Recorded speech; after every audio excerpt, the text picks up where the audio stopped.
All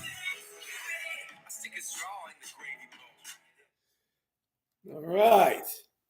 Welcome to the Tannat Show. I'm your host, Howard O'Brien. I'll be with you every Thursday, almost. Welcome. Prior to the Thanksgiving, I will not be on next next Saturday. Saturday, what am I talking about? Next Thursday, I will not be on because it is Thanksgiving. I'll be with my family, and as you will as well.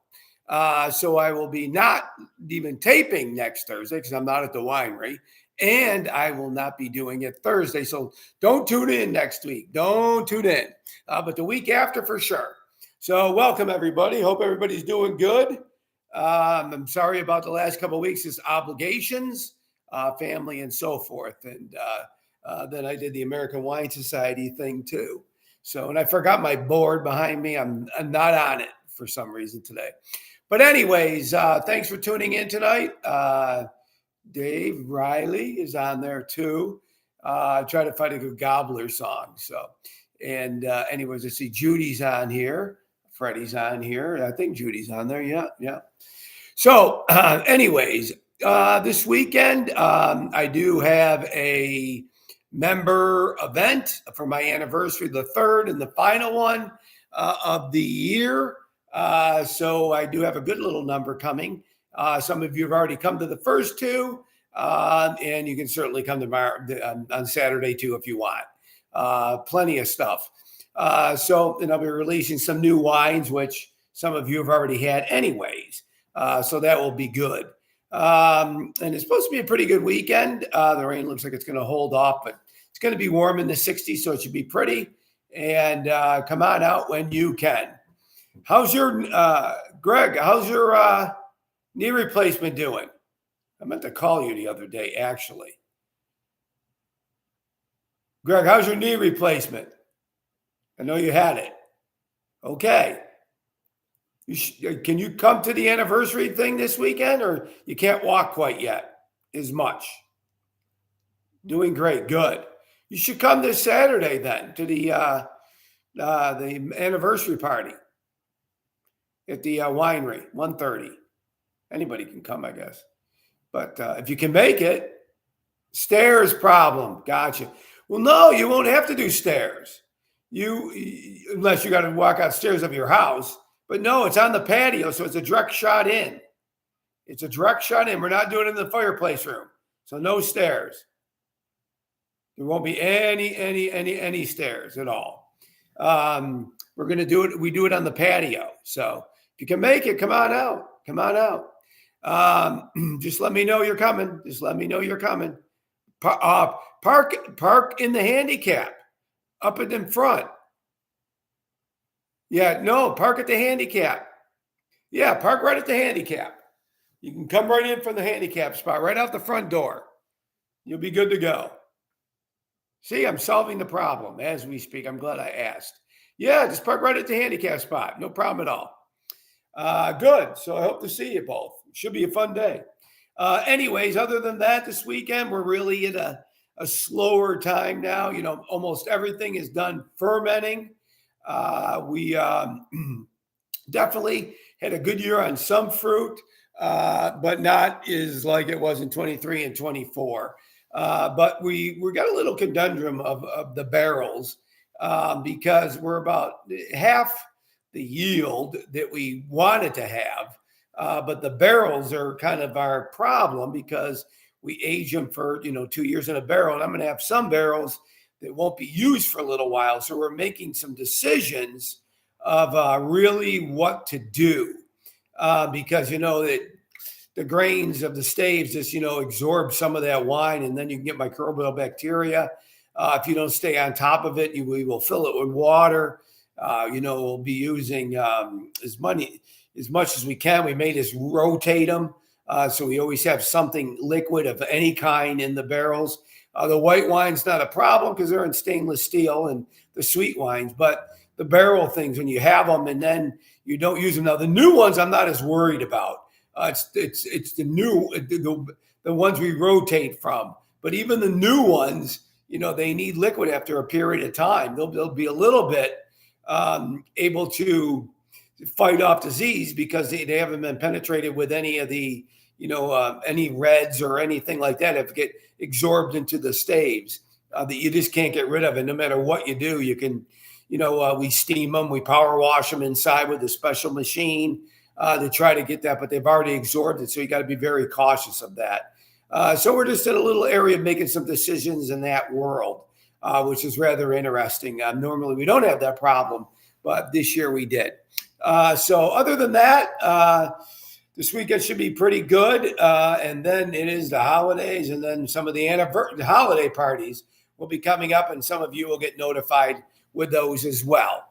And I already mentioned it at some of the other anniversary parties. So other than that, put white wine in the barrels.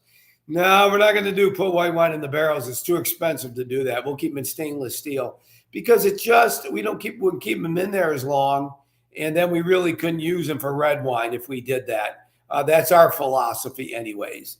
That is our philosophy. So we won't be doing that. We'll keep those in stainless steel. No, you really can't.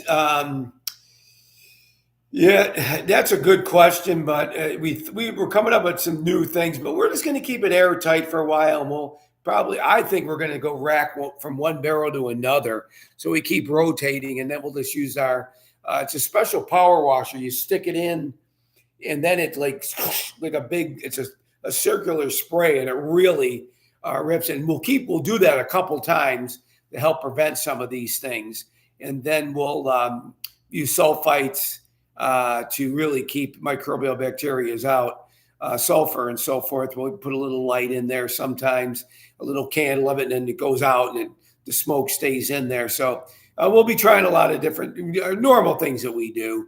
But this year it's a little bit different because we had less yield. So our barrels, we're concerned about the barrels, and they're not cheap either because they're French oak for us.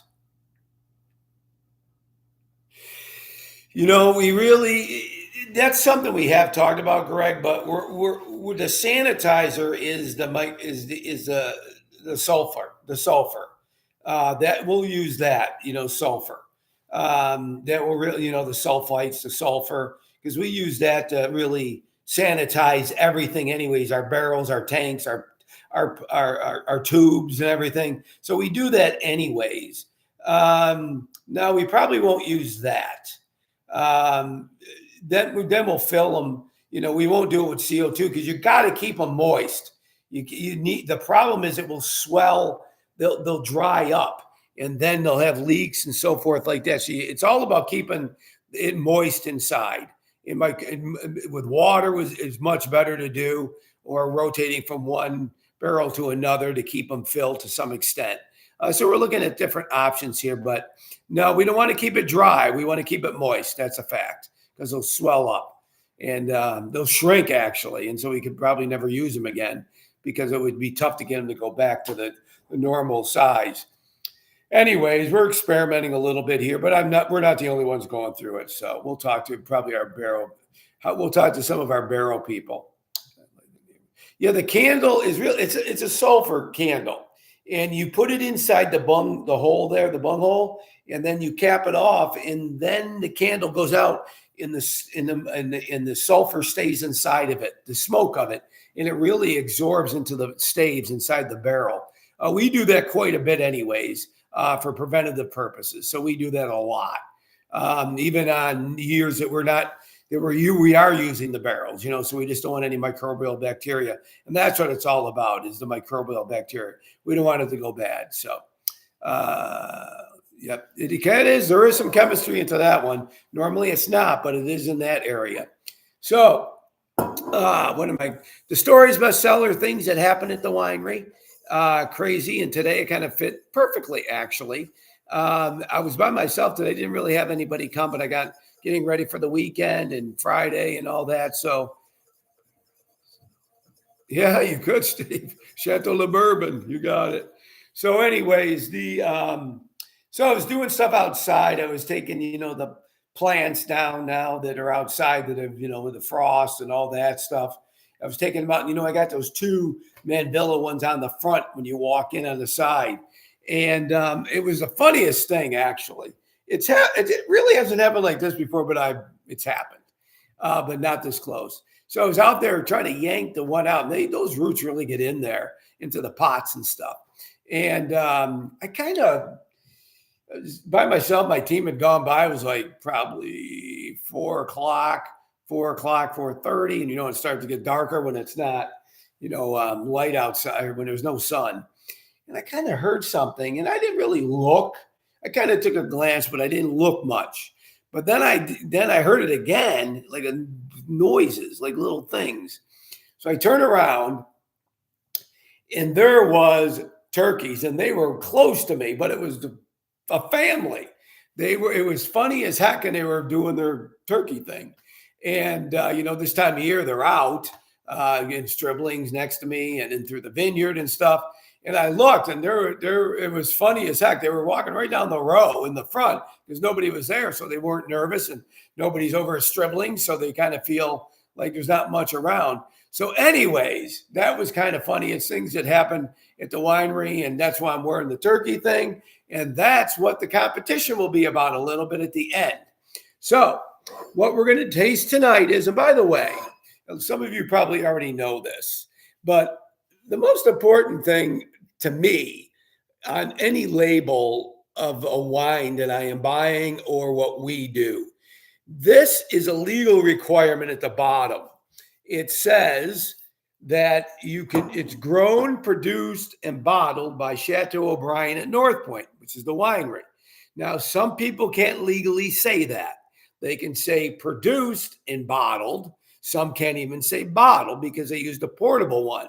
So when a winery does everything, they put grown, produced, and bottled at the bottom. And you don't want to get caught playing around and not doing it right because you could lose your license. So you really want to know that. It's really important to us that, when we have wine or I look for wine, that I see grown, produced, and bottled. That means they do it all inside their winery. Everything is, quality controlled, preferably, or at least I can speak like we are. And that's why we do everything in-house, which makes a big difference. But that is a legal statement and part of the label that has to be accurate. And you don't want to screw around with that. And that's what TTB in Cincinnati, Ohio, wine label approval that all wineries have to go through. So today we're going to taste the new Malbec. The new Malbec 2021. It was released at the first two anniversaries. This will be released again this weekend with some other new wines. And we haven't done Malbec in a little while. The last year was 14. And we had a little bit of a problem with the growing environment, which it doesn't normally like. Malbec doesn't grow well as much as some of the other varietals that we grow. And Malbec is not a common one in general in United States, and particularly here in Virginia. But we've been doing it, God, right out of the blocks. I was blessed all the way for 14 years. And then we had enough to blend with it, particularly the Vintner's Reserve. And so now this is the new 2021, which was one of the best growing years we've had that's in a bottle. And a lot of coloring for a Malbec, very dark for a Malbec, because our clone is from the Cahors region of France, not the Bordeaux clone. That's a little bit more inkier because it's a little bit more south, heading towards the Mataron region. Yeah, they're all over the place, turkeys. They're terrible, actually. They're the worst. They eat tons of my grapes, but we got special netting and everything, so it's helped. And we haven't seen too many turkeys this year. That's why I was kind of caught off guard today, actually. I've seen a few, but not a lot. Normally we see a lot. Once again, 2 years in a French oak barrel. Little cherry coming out of this. Little cherry, little blueberry too. 2 years in a French oak barrel.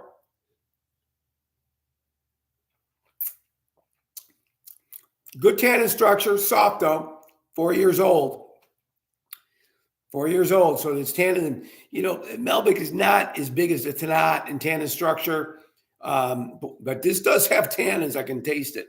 I mean, I can feel it on my palate. Woo, I can. Really? Wow. A lot more than I thought.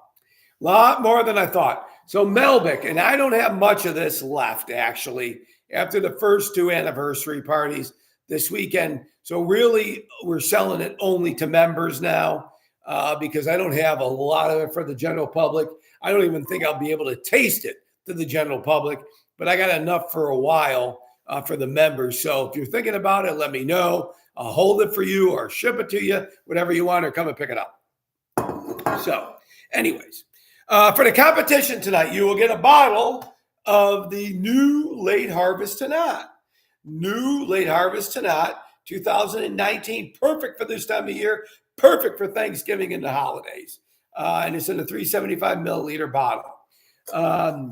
So you get one guess. And you have to be right on. You have to give me the exact number. So whoever gets it first, how many turkeys did I see today? How many turkeys did I see today walk through the vines near me? You get one guess.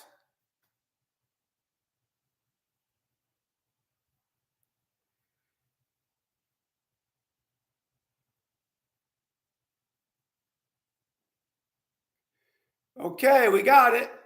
Somebody came in with it. Greg, you got it. It was 12 of them. There was 12. Now, there was some big ones and there was some little ones. But the 10, 12, it was 12 of them. I counted them. 12 turkeys. And I've seen 7 before, but they were all kind of walking in a line, just right down the vineyard, right in the front, right along the straight line. That is a lot of turkeys. I know it. I've seen that many over at Stribling's before, like in a group around the apple trees and everything, but I've never seen them just kind of walking. Now, Judy has. Judy has seen quite a few walking through almost the same spot, like their family and friends were coming by us. I mean, there was quite a bit of them, actually. Quite a bit of them. Judy saw them. I think there were 7 or 8 back then. I can't remember, but I was really surprised how many there were. I was like laughing, and I didn't have my phone with me, so I couldn't take a picture. And if I did, they probably would have flown. You know, because turkeys, as you know, sleep in the trees, so they fly over the fences and stuff, so they can get in anytime they want. But anyways, I love the wild turkeys. So anyway, so Greg, you got it. Seen the groups of that bug, but yeah, the turkeys can be very brutal, actually. So everybody have a great, I'm trying to get a great Thanksgiving. Drink Chateau O'Brien wine, please. I would love for you to. The whole family and friends, for sure. Judy saw it. So anybody, gobble, gobble, gobble. God bless and drink to that. Come on. Yeah.